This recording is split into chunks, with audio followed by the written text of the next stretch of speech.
3, 2, 1. Assalamualaikum. Waalaikumsalam warahmatullahi wabarakatuh. Pagi semuanya.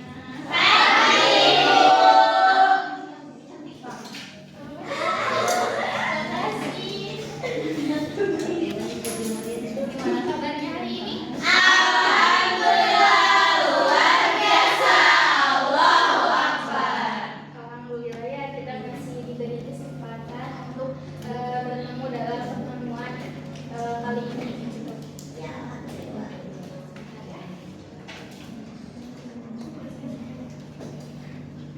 Sebelumnya ada yang nggak hadir? Ada Satya Ilham. Ilham. Oh, Ya, Ilham. Ilham ya. Kenapa katanya ada yang tahu? Ini Bu katanya ada sedikit nggak tahu. Apa? Males, Bu, males. Males Bu, nggak Oh, ada. tapi sempat ada komunikasi sebelumnya. Tidak ada Bu ke saya. Oh, ke dia. Nanti dia ada tanya takutnya ada apa atau ada tahu atau apa ya dihubungi sama teman-temannya gitu. Ya, Ya. Bu. Nah, untuk pembelajaran kali ini ada yang tahu nggak mau bahas apa?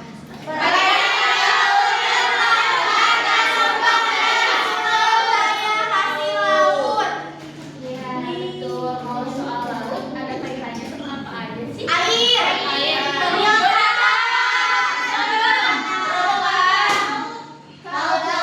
Tumbuhan yang hidup di laut. Perahu. Betul. Jadi banyak banget ya sumber daya yang ada di laut ini banyak macamnya seperti yang telah tadi kalian sampaikan. Nah, ada yang mau baca ini boleh? Saya. Sekali lagi deh, hitung cepet-cepetan ya. Ya. 1, 2, 3. Saya. Pulau saya. Maaf ya. Abi, weh. Abi. Bu Abi. Boleh gini aja deh. Siapa lagi sebagai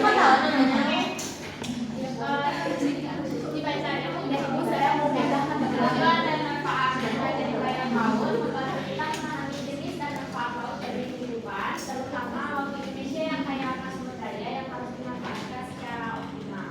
Dengan belajar ini, kita jadi lebih mengetahui betapa kayanya laut Indonesia, sadar akan pentingnya menjaga ekosistem laut, bisa menaikkan daya kehidupan sehari-hari seperti makan ikan atau berwisata, serta belajar untuk memanfaatkan laut secara bijak dan berkelanjutan. Betul. Jadi kalau dipoinkan apa aja Gina? Jadi memanfaatkan ini pentingnya menjaga laut, ekosistem laut. Untuk tadi kita melestarikan. Ya, betul. Yang pertama ya kita jadi lebih tahu manfaat laut itu seperti apa. Mengetahui manfaat laut. Kemudian pentingnya menjaga ekosistem laut. Mengetahui pentingnya cara menjaga laut. Ya. Dan mengetahui betapa kayanya laut Indonesia. Ya, mengetahui sumber daya yang ada. Sumber daya alam yang ada di laut. Pada mata pelajaran sebelumnya ada membahas tentang ini? Belum. Sedikit baca-baca ya tentang Iya. Ya. Kayak betul sekali jadi perairan itu memiliki banyak sekali manfaat. Salah satunya ya seperti yang telah Dina sampaikan tadi yaitu mengetahui manfaat laut, kemudian mengetahui cara menjaga laut, dan juga mengetahui potensi-potensi yang ada di laut itu seperti apa. Nah, jadi itu tujuan kita mempelajari mata pelajaran kali ini. Next. Nah, ini untuk definisi perairan laut. Perairan laut adalah seluruh bagian air Asia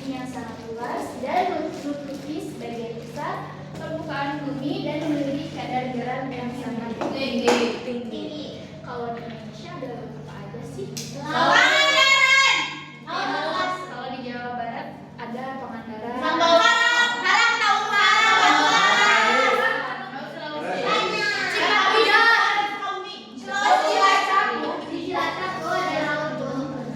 Banyak tuh.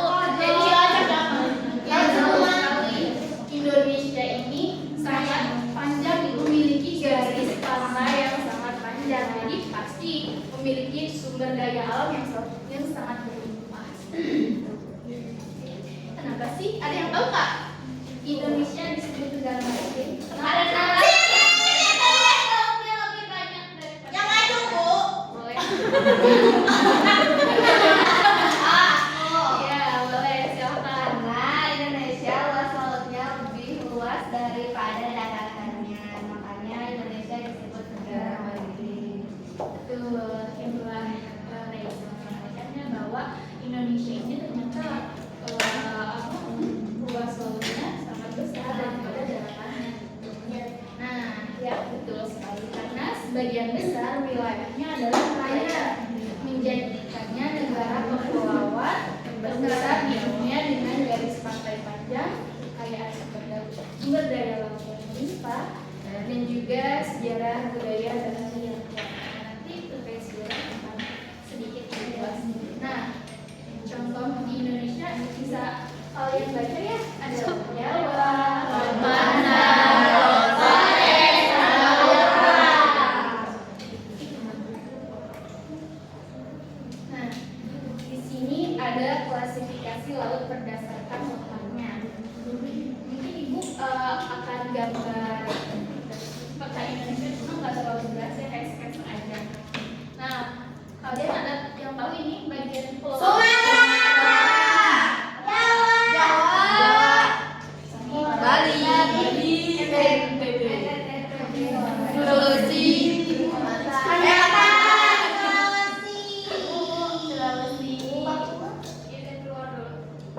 Ya, boleh silakan. Maluku. Nah, ini sketsa aja ya, kan? Pokoknya nggak ada, Bu. Boleh, ada yang mau coba ke depan?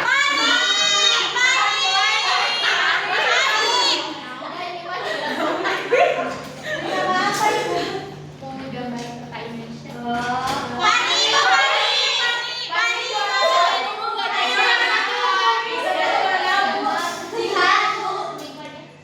Nah, selanjutnya nih ada 3 poin itu. Ibu mengambil klasifikasi laut berdasarkan letaknya. Yang pertama ada laut tepi, ingat ya? Ingat, oke?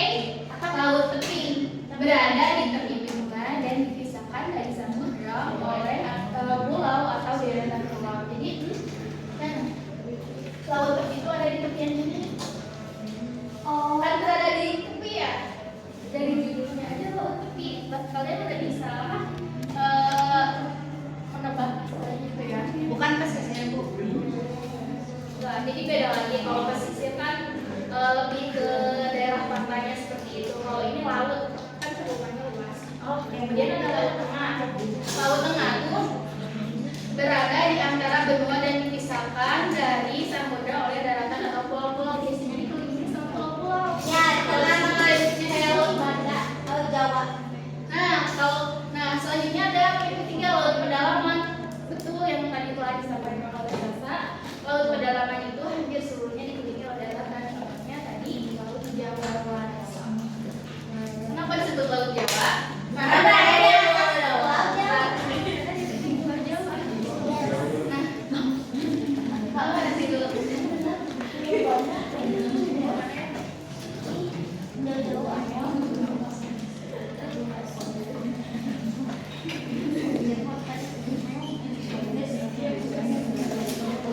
bisa dimengerti? Bisa.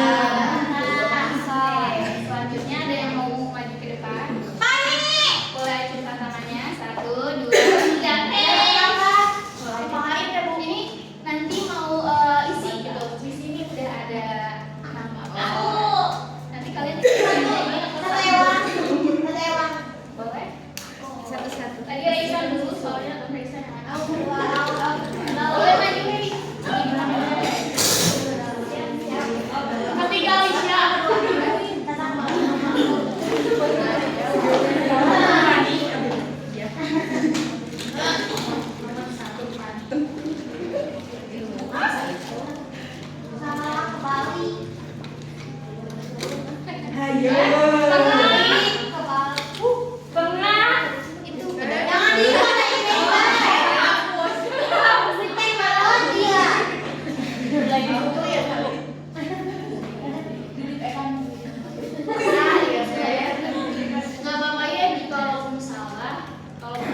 Selanjutnya boleh acungkan tangan.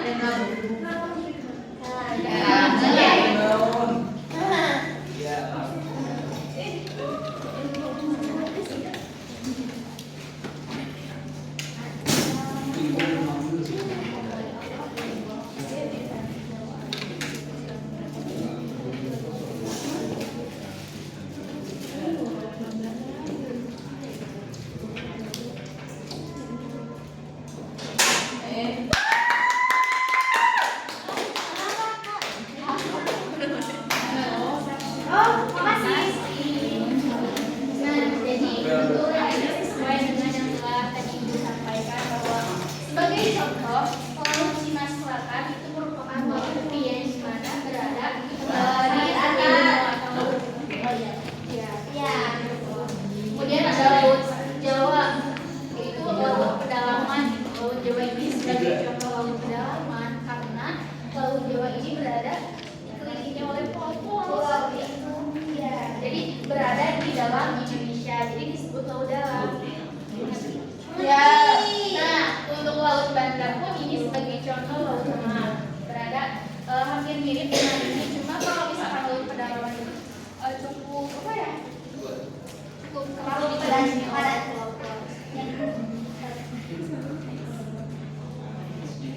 Nah, kemudian ada pemanfaatan sumber daya laut. Yang pertama ada sumber daya hayati.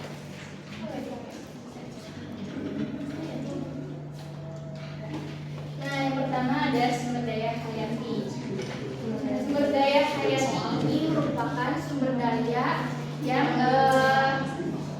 berada di laut, tapi dalam kondisi hidup itu contohnya seperti perikanan, rumput laut, kerang dan tiram, terumbu karang. Nah, kalian ada yang tahu nggak sih biasanya dari sumber daya hayati ini pengelolaannya seperti apa?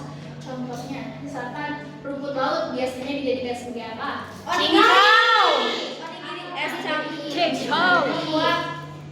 Kemudian ada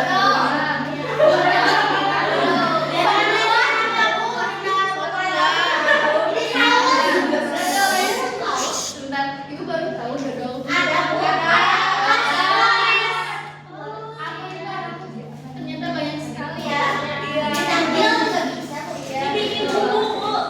Betul. Nah, kemudian juga ada sumber daya non hayati, salah satunya itu ada garam, bumi dan gas, kemudian pasir laut dan mineral. Sumber daya non hayati ini bukan dari makhluk hidup gitu. Nah, kemudian ada sumber daya jasa yang nantinya akan berkaitan dengan ekonomi dan juga wisata. Nah, salah satu contohnya seperti transportasi laut, wisata bahari, pembangkit energi. Kalau misalkan transportasi laut apa sih contohnya? Kayak kapal feri. Di Pangandaran ya. Kalian ada yang pernah ke Pangandaran?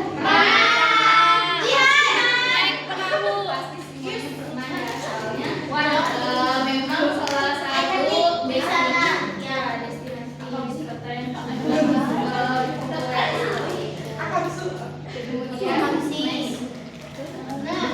ada fakta unik ini. Ada yang tahu nggak ini apa? Film diving. Ada apa?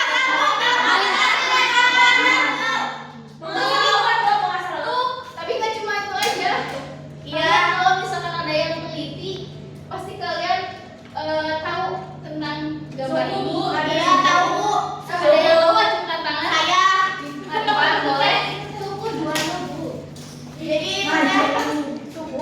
Iya, suku yang ada di Indonesia. Iya, yang saya tahu dari film Avatar itu, Bu, ternyata ada suku yang berada di wilayah perairan seperti yang ada di dalam gambar. Nah, suku-suku tersebut itu memanfaatkan sumber daya laut yang ada di wilayah mereka. Ya, betul sekali. Jadi kenapa Ibu mencantumkan dengan foto Avatar ini? Karena memang bukan cuma mirip, jadi produser filmnya itu terinspirasi dengan suku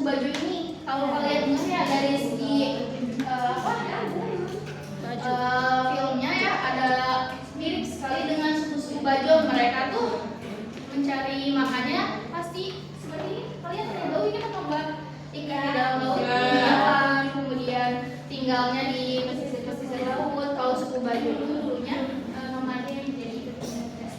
Jadi di Indonesia tuh kalau tidak salah di sekitaran Sulawesi dan yang lainnya suku Bajo ini tuh sebaran. Nah, menjadi inspirasi bagi film Avatar The Way of Water. Jadi suku Bajo di Indonesia itu hidup sangat dekat dengan laut, bahkan mampu menyelam lama tanpa alat. Budaya mereka unik hingga menjadi inspirasi suku lainnya dalam berpakaian kita. Nah, bisa kalian baca ya suku Bajo yang disebut manusia laut. Jadi suku Bajo ini ahli dalam memanfaatkan sumber daya laut secara tradisional, kemudian hidup bergantung pada laut. Kemudian contohnya tadi, jadi apa ya, suku Bajo ini contoh nyata masyarakat yang dekat dengan laut sekaligus menjadi sekaligus menghadapi tantangan menjaga kelestarian itu, bahkan membuktikan bahwa materi ini tuh bukan sekedar teori tapi memang real terjadi di kehidupan nyata. Ya. Nah, selanjutnya apa ini? Ada yang mau jadi tentunya kalian tinggal menarik garisnya gitu. Boleh acungkan satu, dua, tiga. Sasa.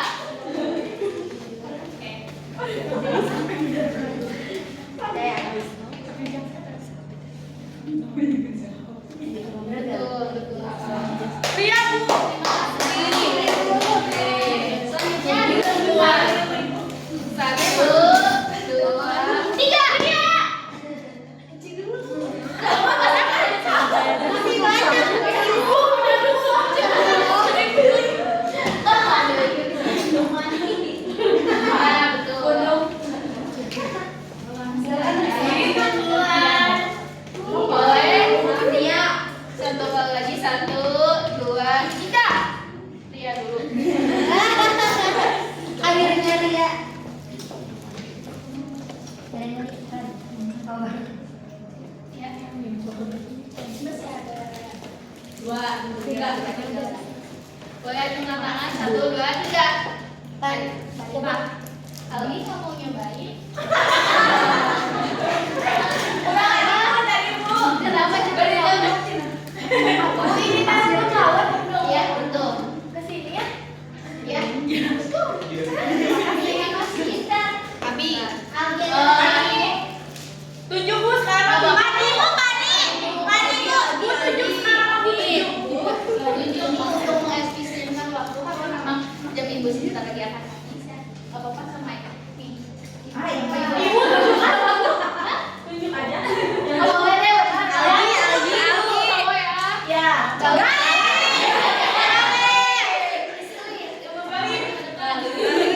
Ayo Gali.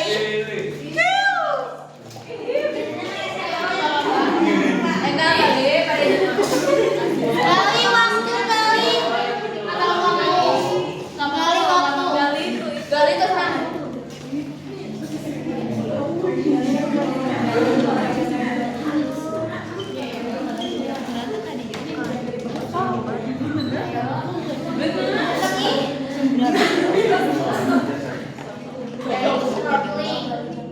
Ya. Terima kasih. Untuk satu lagi, ini merupakan pasir laut, jadi masuk ke betul sekali. Kalian bisa mengerti ya? Udah paham dari gambar gambar di sini kalian udah bisa mengisi gitu, berarti secara tidak langsung memang kalian sudah paham. Alhamdulillah.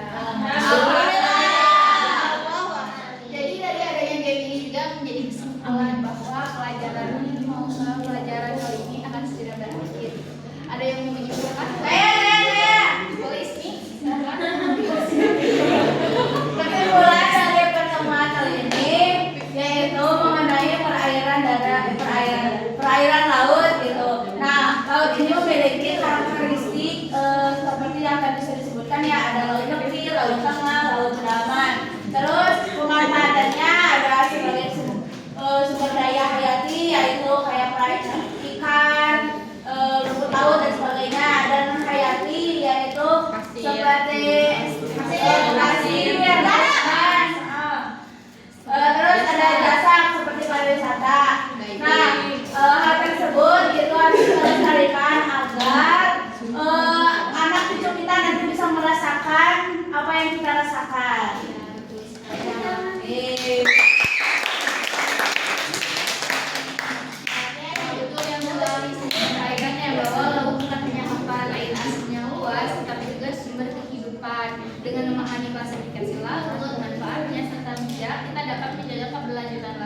generasi yang mendatang.